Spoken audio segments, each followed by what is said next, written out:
Welcome back to Inside the Box. I'm your host, Joanna Lee, and today we are in the second episode of the Countdown to Asian Heritage Month series, Classical Music Edition. Today's guest is a talented Kiwi-American musician. She is a wonderful violist and has won numerous awards such as Dame Malvina Foundation Arts Excellence Award, New Zealand Symphony Orchestra's Alex Lindsay Award, and a fellowship with the Auckland Philharmonia.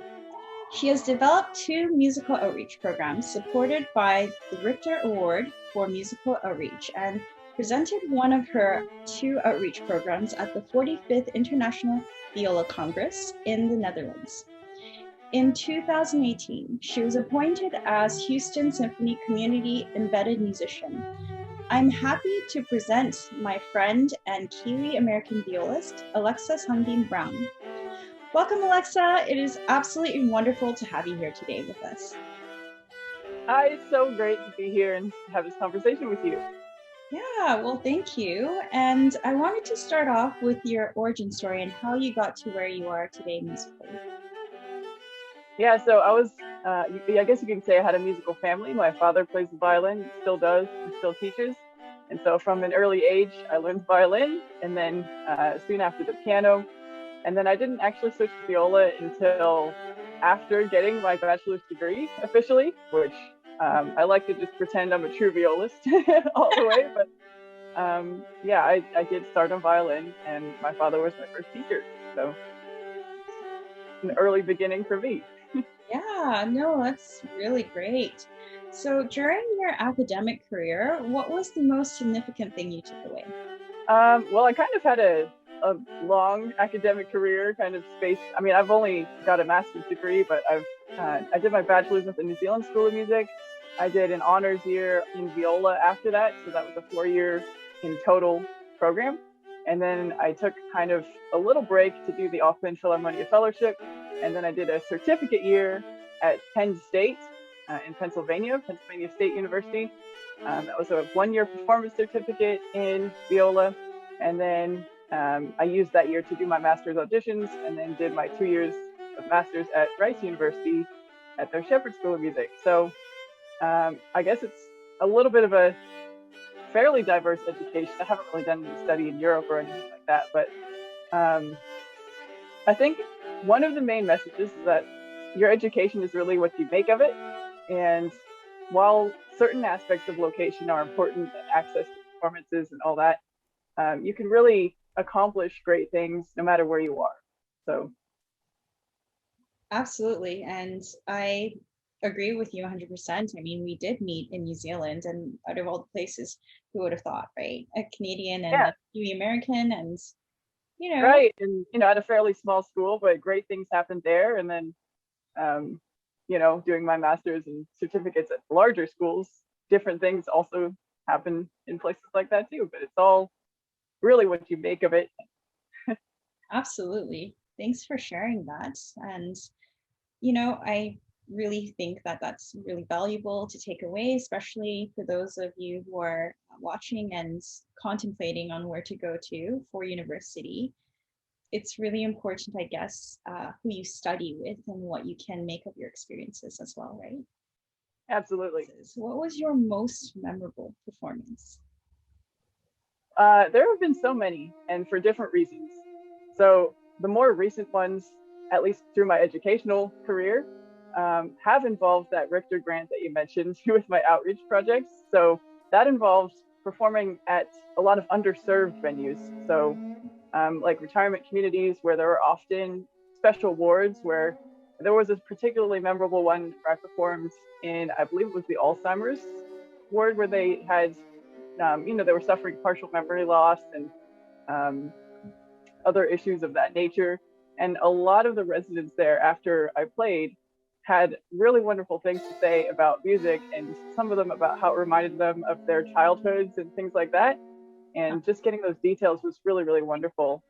In a different way, I had another memorable performance, or a couple of memorable performances related to the halls that I was able to perform in during my studies at Rice. We did a concert tour of Carnegie Hall, and then over the summer, I got to do one of the music festivals in Germany and got to perform in the Elbphilharmonie, which both of those concert hall experiences were also amazing for different reasons.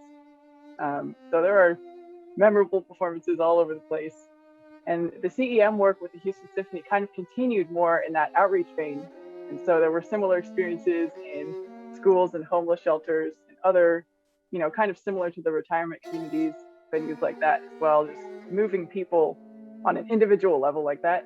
So quite a few, but those are some of the highlights. So speaking of roles, let's talk more about your role as an educator and how you develop these outreach programs. I think that's incredibly important for the audience to know.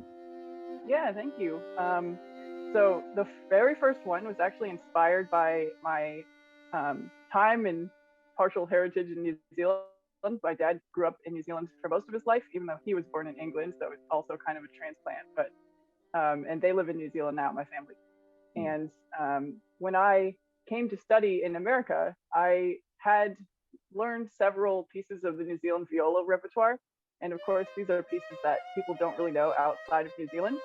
And so I kind of had a personal mission to share some of these pieces outside, since I was living in the States and still am. And that was the origin of my first outreach project. I called it Viola Aotearoa, the next generation, because my teacher at Penn State had a CD of New Zealand viola work called Viola Aotearoa. So I was going to be the next generation following kind of in his footsteps, if I might say.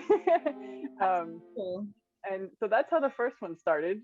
Most of them are solo viola works so that I can do this anywhere, just myself. And so I took those into the community venues, both in Houston and back in New Zealand when I went, back to visit shortly after that first project.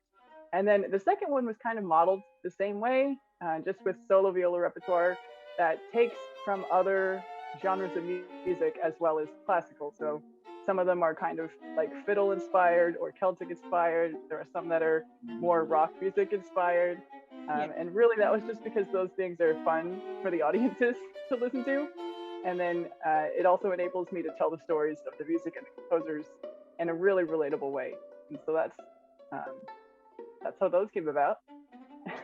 Absolutely. It's like having your appetizer, your main course, and your dessert at the end, and having a really full course meal and showing the audience that there's a lot of versatility in what you do. Yeah, and really the main purpose was to find a connection with everybody in the audience, and that was the main. With the New Zealand music, it was through the stories of the music and also my personal connections that I was trying to share with them and trying to relate, having them think of their personal connections to music. And then with the other program, it was kind of appealing to their knowledge of more, I guess you could say, mainstream styles. Absolutely. And kind of getting them involved that way. So amazing. And is there any New Zealand composers you particularly related to or particularly liked while doing this project?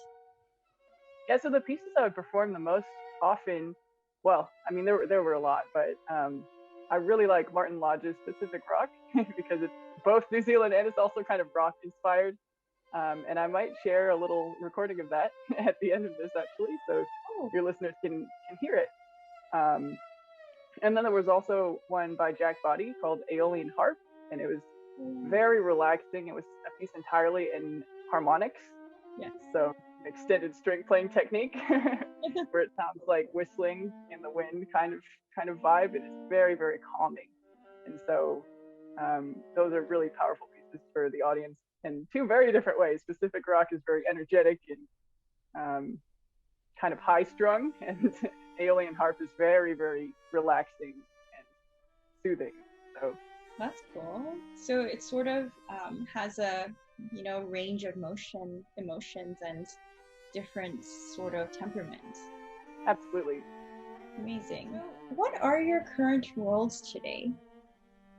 Yeah, so after the I don't know if I'm allowed to say the virus name or whatever on the internet, the illness, the pandemic. Yes, exactly. So that cut the Houston Symphony's community embedded musician program in half, And so I actually was laid off from that position in the summer of 2020. And after that, I started a job as a high school teacher, actually a high school orchestra director, for which I do not have the teaching certification. I'm having to do the alternative certification path right now, actually, during my first year, because I don't have an education degree. But if you have, obviously I do have master's degree in music performance, which is an alternative qualification, and then I just get the teaching certificate on top of that through an online program. So currently I'm a high school orchestra director. Of course, I'm still trying to perform, and I still play with my quartet, the Westheimer String Quartet, or Houston based. Okay. But yeah, so currently teaching. That's awesome. I do believe that's a very rewarding position, and I think the fact that you're really giving back to the community in a way as an educator, you're really sharing your talents and also helping kids discover theirs. So yeah, I commend you. Yeah, it certainly feels very rewarding, and it's in a lot of ways it's fun to try something very different.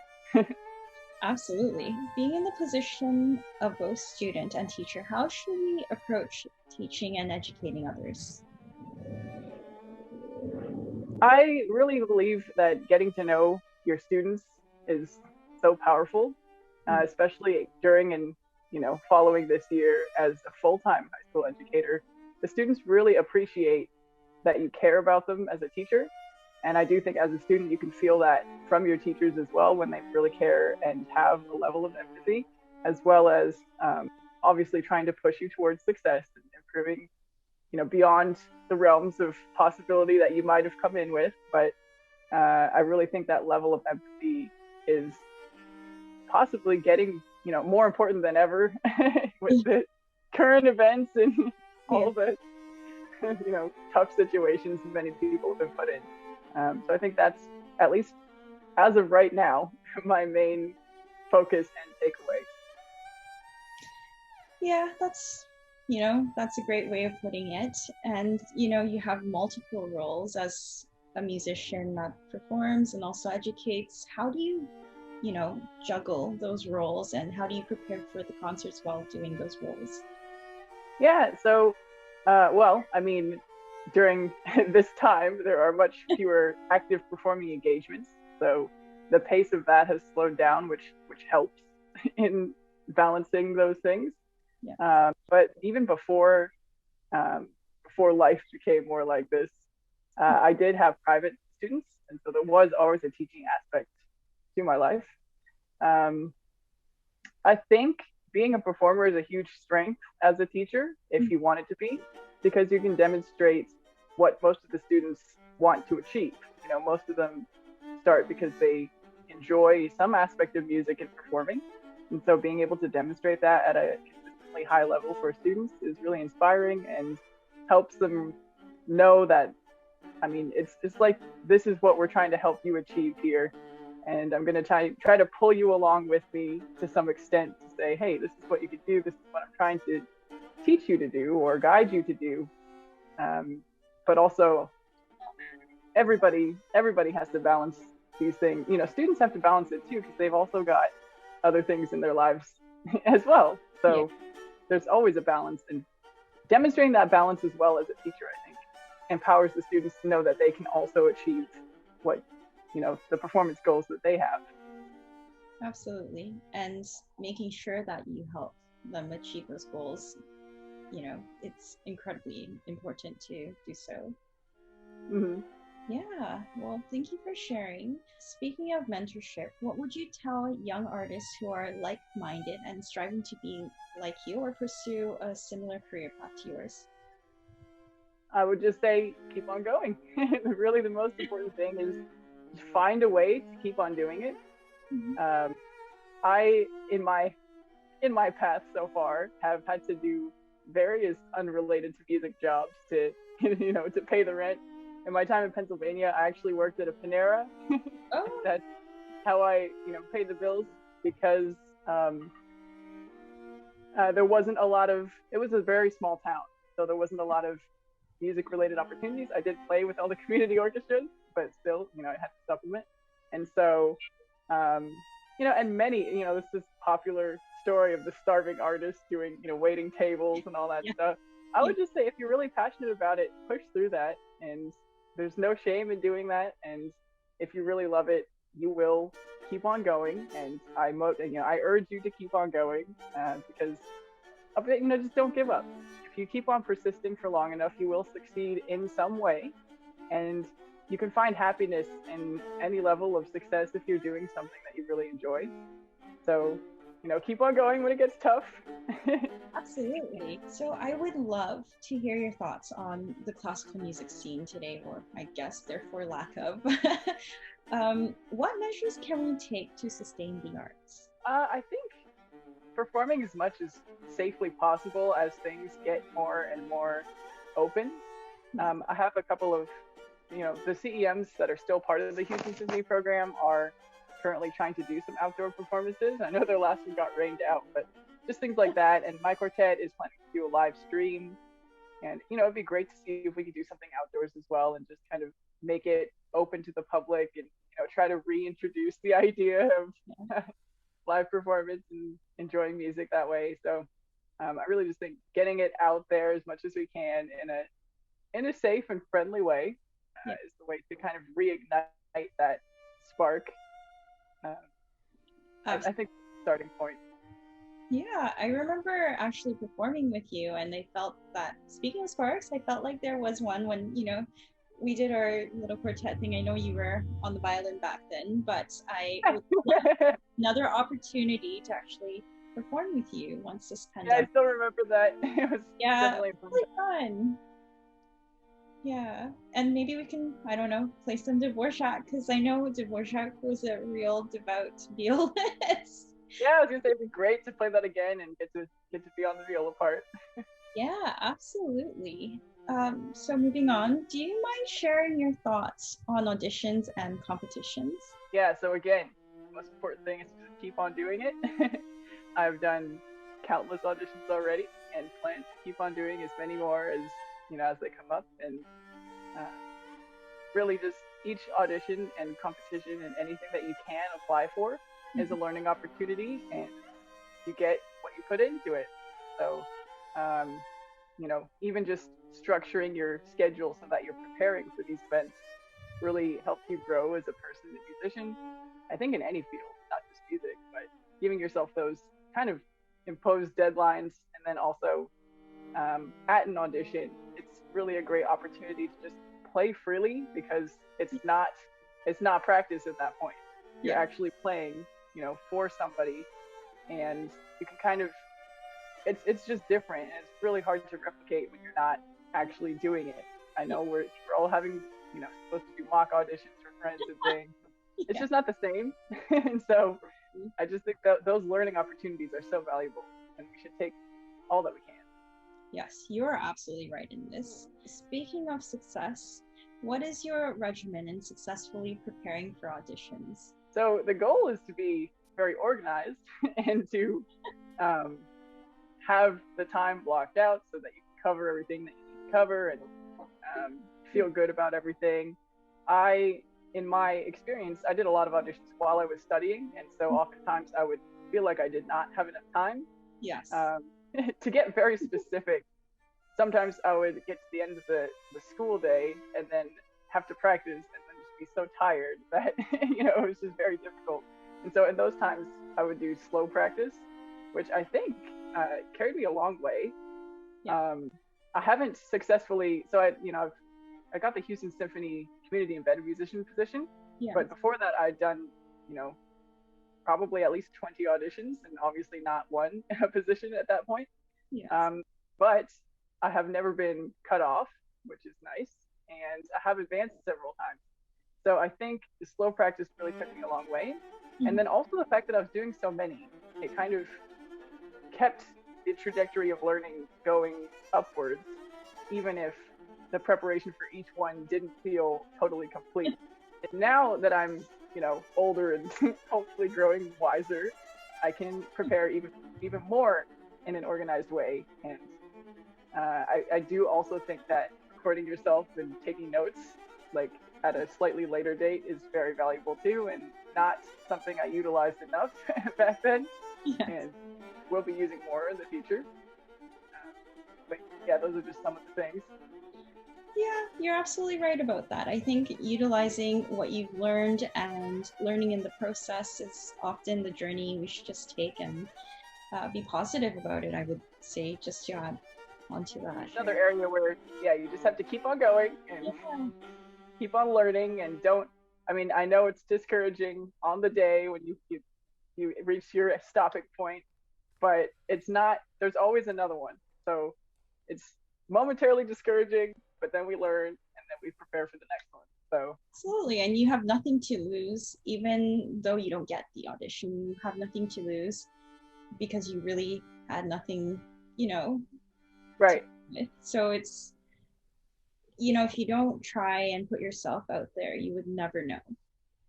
Yeah, and if it's important, then because yeah, there's nothing to lose as far as personal, like where you are, but it actually is expensive sometimes. So sometimes Yeah. the auditions and like finding the places to stay and whatever. So in that sense, you could say that there is something to lose, but if it's really important, then we do put it first and plan accordingly for things like that, and it is worth it, even if you don't win the positions. The learning opportunities, like I was saying, is not, you can't replicate it. At least in my opinion, it's very hard to replicate. So it is worth the travel and the staying somewhere and all that. Absolutely. And, even though you have a monetary loss from it, it's not really a monetary loss because you're, betting on yourself. You're taking a chance and you're actually investing in yourself. And yeah, absolutely. Yeah, I wouldn't look at it as a loss, but I would say it does take planning in advance, to say, oh, if this audition is, for example, if you're trying to do across countries and stuff like that, then it does take preparation. Absolutely. Going from coast to coast also, can be a little challenging, but if it's there, why not, right? Yeah, and I do like to travel as well, so it's another upside of getting to see somewhere new, somewhere that you might possibly live on, the time that you do win the job. It's like, hey, it might be a new home. Absolutely, you're right about that. What are your proudest accomplishments? Well, so it's kind of like what I was saying before with the outreach programs. The more I'm involved with music, the more I think that the main reason for music at all is connection with other people. And I think really some of the most humble performances are maybe the proudest, because the levels of connection. And even more recently, in the work that I'm doing in my high school, some of the moments where the students will say something about how they've felt heard in my class and things like that, was like, wow, this is something they appreciate. And it's very different when you see them every day, and there are good days and bad days, and in a room with many students, it's not everybody's going to be on all the time, and sometimes as a teacher you'll say something and feel like two people are listening and the rest are not. But ultimately they do really appreciate it, and it's really nice to know that just being attentive and trying to bring good energy every day it does pay off. And so that's another, this year has kind of been a proud moment as far as that side of things goes. Speaking of accomplishments, I know you have just had a little one, I guess last May, and I was wondering, how do you balance life as a musician and a mother? Yeah, so that's another area where the current state of the world kind of came at a good time for that aspect of life, because she was born on May 6th, and things had kind of shut down back in March, I think. And so over the summer, things were very low key, and we obviously didn't leave the house very much, and nobody was leaving the house very much, and it kind of coincided perfectly with her youngest days. And then when August, September rolled around, I took the job in the school, but school day at my high school starts very early in the morning and ends at 2:30 in the afternoon, which is actually, it's pretty early in the afternoon, so I'm able to come home and be with my daughter. And My husband Steven is just with her in the first part of the day, so we kind of do. So at least as far as the actual working time away from home, it works out very well. Practicing at home is another story. Of course, when she's up and about, we just want to be with her and spend that time. She doesn't mind the viola, so that's it works. And then she takes naps. Right now it's twice a day, so there is still some time to. During the pandemic, were there any hobbies you enjoyed during this time or picked up? I think having a baby was probably the main hobby. To be honest. I don't know, it's sort of like a lifelong hobby. But that's really how most of my time has been, spent, other than working and trying to practice. It's really just been watching her grow up and taking care of her. So it's kind of, because it started with the pandemic, it was kind of like, hey, this is a really nice, family time in my life. Absolutely. And can you tell me about your recent and upcoming projects? Yeah, so there's always something going on at school. So yeah. We've actually got our solo and ensemble event for the high school students coming up. So starting there, they all have to do solo pieces. I think that's going to be on May 1st. Nice. So they all perform. It's very strange being not the one with an instrument and I actually will be accompanying them. I'll be playing piano for them. It's okay. When they did their ensemble concert for the UIL, I was conducting, and it was very strange to be on the other side of, I told the students, I was like, I wish I could be playing with you because this is, new for me too, but we're gonna learn from it and have a good time. And they did really well, and I'm sure most of them will do really well on, hopefully all of them, but I'm sure they'll all do really well in their solo events. As far as my performance life goes, my quartet is planning to do a live stream concert, and that's going to be, I believe, May 22nd. So that's the Westheimer String Quartet, and we also did release several podcast episodes where we shared like little snippets of quartet pieces and shared conversations, either about the music and other topics that we were interested in and sharing conversations about. So I think we've got 3 or 4 actually. I think one was split into 2 parts. So we've got 4 episodes. They're quite long, so we don't do frequent episodes, but they're they're kind of long form with recordings of us playing in them. And we've got one more of those geared up to go. So we've recorded the music for that and the conversations.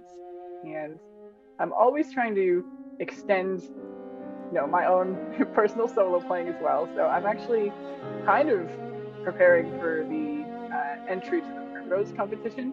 And I feel a little bit rusty as far as solo playing. So my expectations are not, I'm not doing it with the high expectation of being accepted, but obviously it'd be great to be accepted, and I am taking it seriously, or as seriously as possible.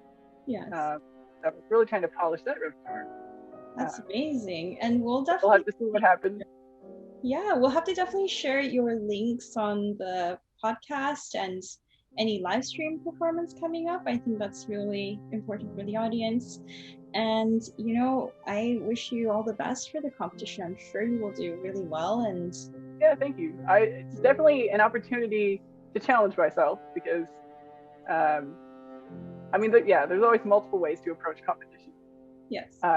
Choosing repertoire you've done before, or choosing new things for a start, or, what your tactics are. But really, I'm just trying to push myself a little bit. And I think it's the last time I can enter before I age out. There's an age limit for most competitions, so yeah, I think this is my last go around. So we'll just see. I mean, why not? If you have the opportunity to, I definitely would encourage it. So that's. Yeah, and again, it's just recording myself and listening back and record. It's just a really valuable process, even if it's nothing I can do with it. Yeah, amazing. Is there any particular repertoire that you use? You recycle for competitions? Yeah, so the Proudest requirements are actually a little bit prescriptive. So you have to play a movement of Bach. Yes. And my chosen movement is the one everybody chooses for orchestral auditions. It's the Prelude in Suite 3, Okay. C major. Yeah. And so I used to use different ones, but after various experiences, I used to use Suite 6, which is twice as long. Yeah. Pages versus 2 pages, and it's transposed. So not everybody loves that. It's not the original key. And then sometimes when you're playing an orchestral audition and they don't stop you, you have to play the whole thing. It's like, wow, this is long. Let me choose something a little shorter, more standard. There's also, because there's no breaks in Suite 6, so you're just playing and just waiting for them to see if they'll stop you, or you can like, and okay, I guess I'm going. I'm still going. I guess they don't hate it, so, but then like your mind kind of wants, it's just not the best choice. So Prelude to Suite 3. For Primrose, you have to do either Hofmeister or Stamitz. So one of the classical viola concertos first movements. Yeah. Stamitz is my choice always. I just like it better. Yeah. Hofmeister is very elegant, and Stamitz I just feel is a little more athletic. So yeah. And then a virtuosic piece. And so I'm actually trying to do Paganini 15, which is one that I have not done on viola, but I have done on violin. Yes. And this is that was my little stretch, because I've done other caprices more on viola, and it would have been possibly easier to just recycle one. Yeah. But then I thought, this is for me, and I'm not really that bothered if I do or don't get in. So I just want to improve and feel satisfied with my progress. I was debating actually playing another new piece, Sonoran Storm, by a composer that I just heard about. What with the Black Lives Matter movement actually kind of shed some light on a lot of composers that have been underrepresented. Yeah. And I believe her name is Nokothula Ngwenyama. It's a kind of a mouthful. Yes. She's mixed race, actually. She's part Black and part Asian, I want to say. I have to look that up to be sure, but she has this beautiful solo piece, Sonoran Storm, and I was going to use that as well, or instead of the Paganini.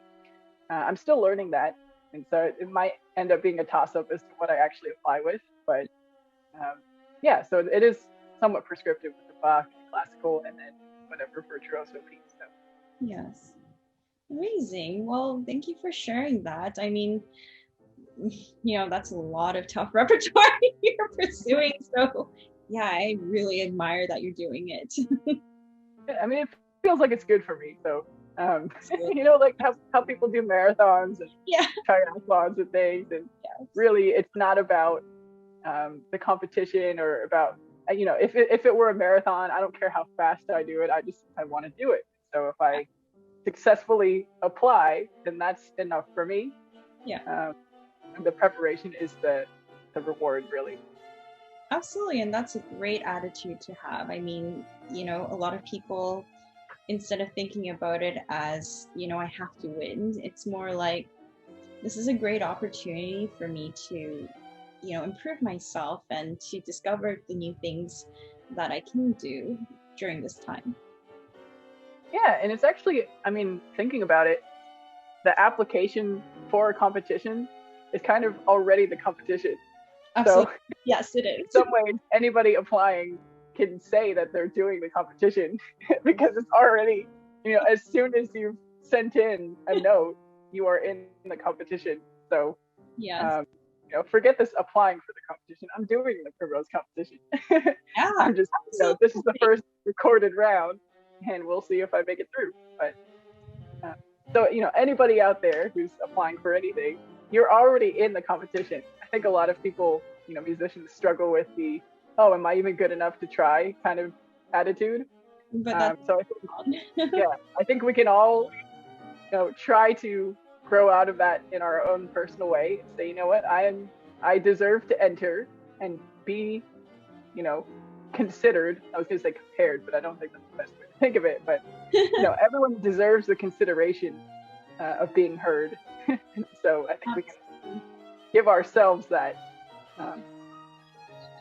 whatever it is that makes us feel like we're good enough to do that.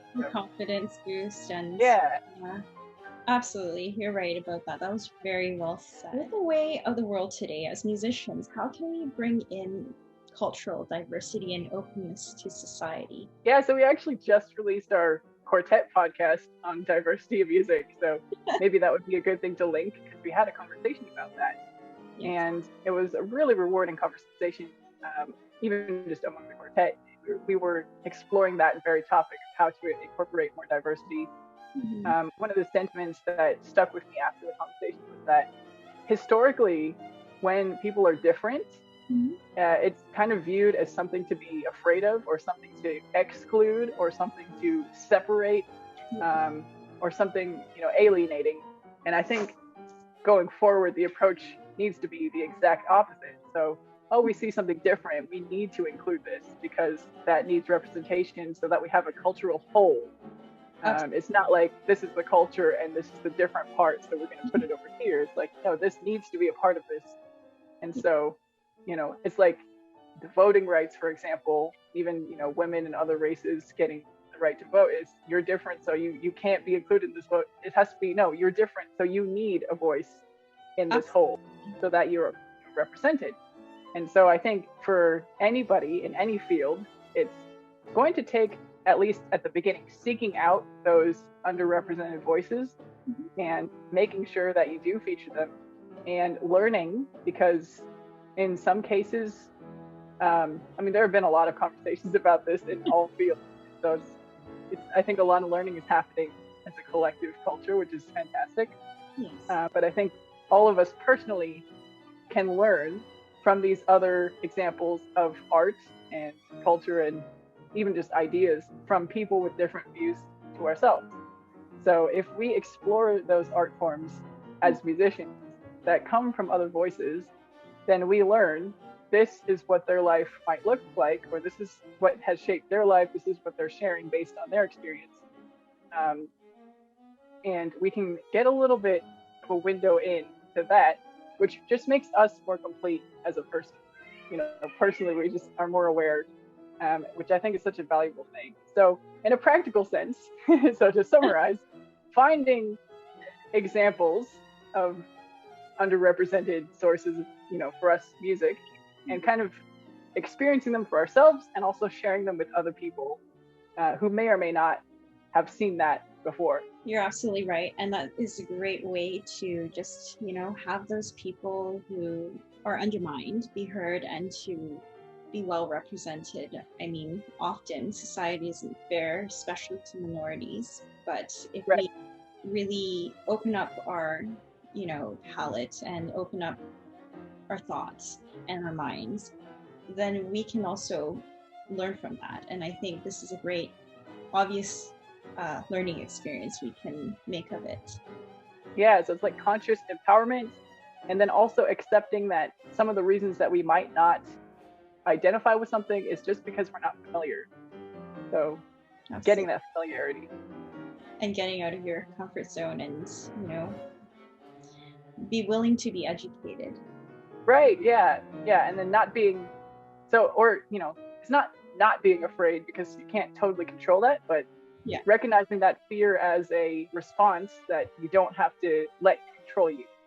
Absolutely. So, yeah, overcoming fear. That's a great lesson for sure. Speaking of diversity, what does it personally mean to be of Korean heritage? So the current events have put a very interesting spin on this for me and made me realize a lot of things that, on reflection, make me quite sad looking back. I grew up in a small town in America, and so my mom is Korean, she's fully Korean, and my dad was born in England, moved to New Zealand before they met in America, so I'm mixed race in that way. And when I was little, going to school, I looked very, very Asian, especially compared to, all of the Midwestern small town. Most of them were just white people, and there were some Native Americans as well. I was in South Dakota, for reference, so that's kind of where,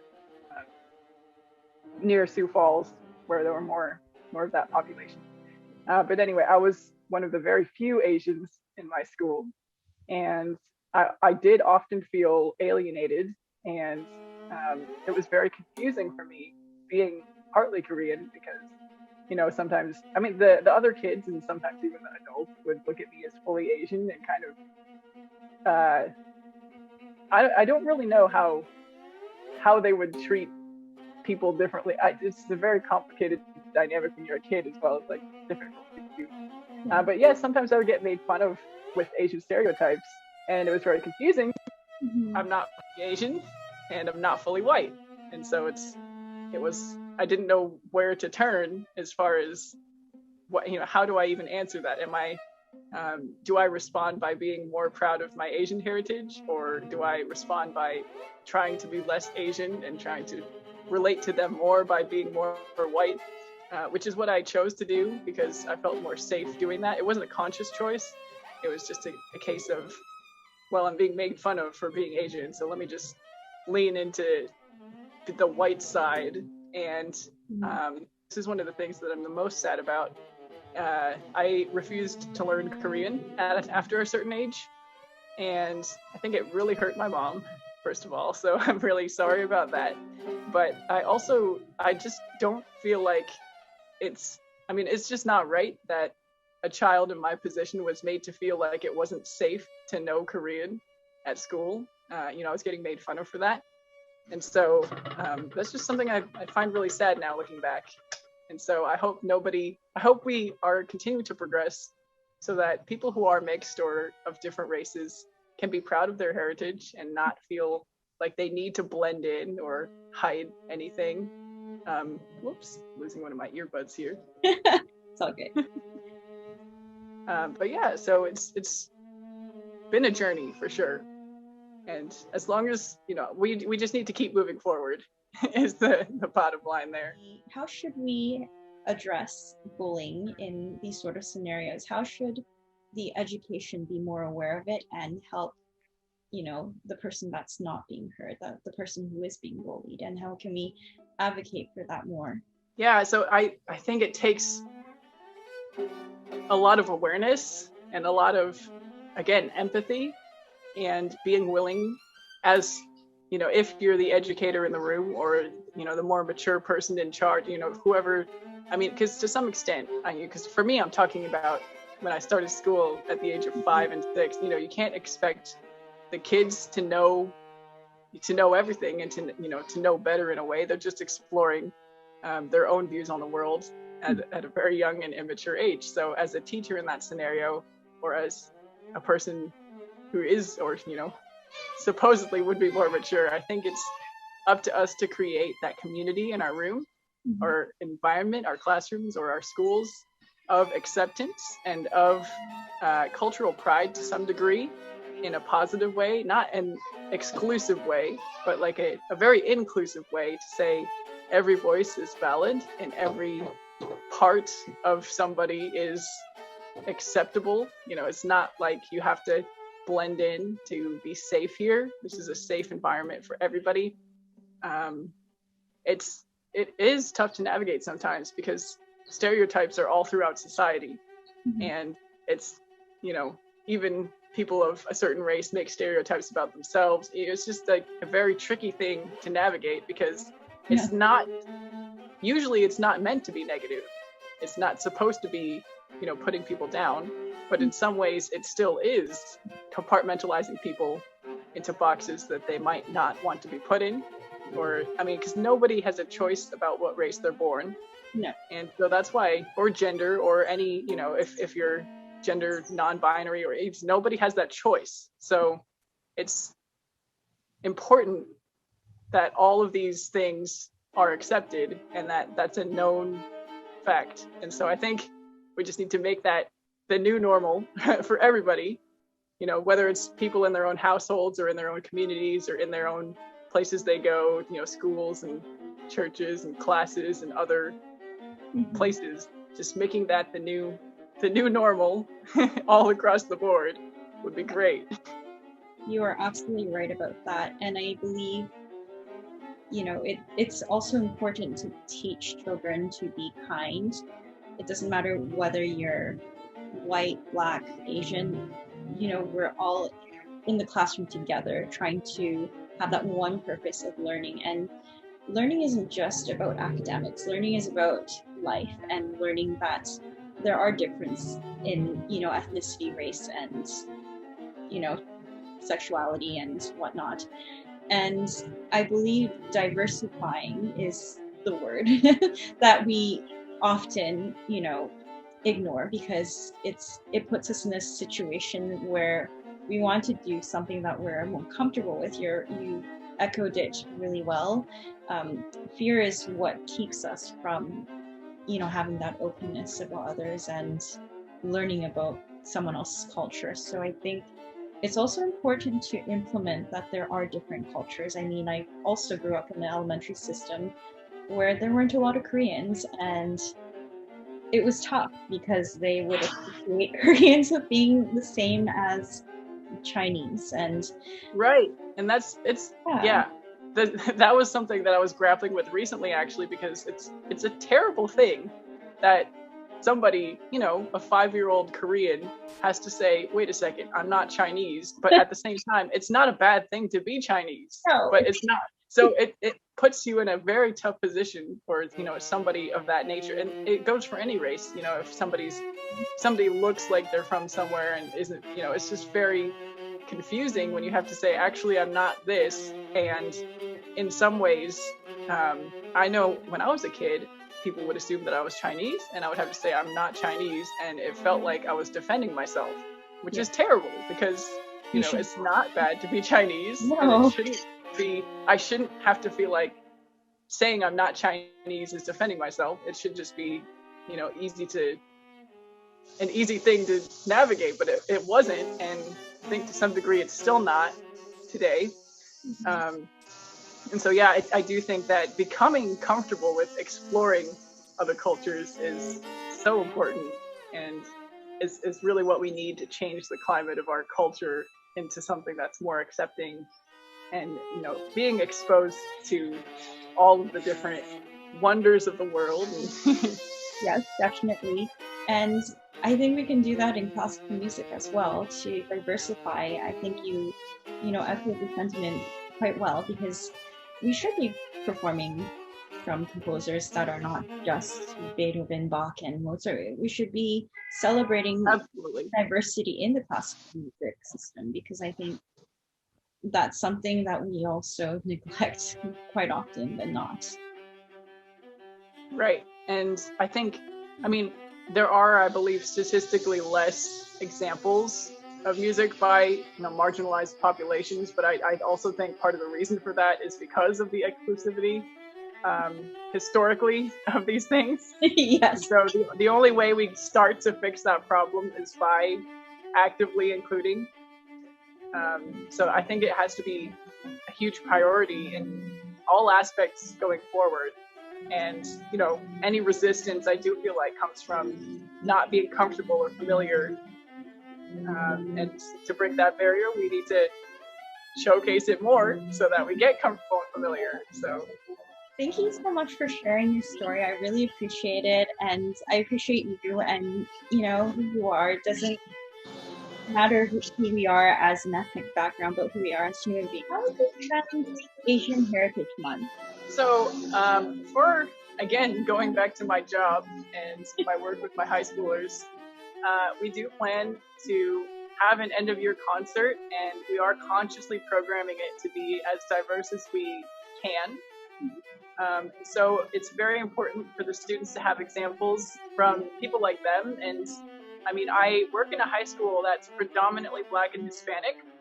So that's a very big piece of what I'm trying to do is, show them that their voices are in classical music.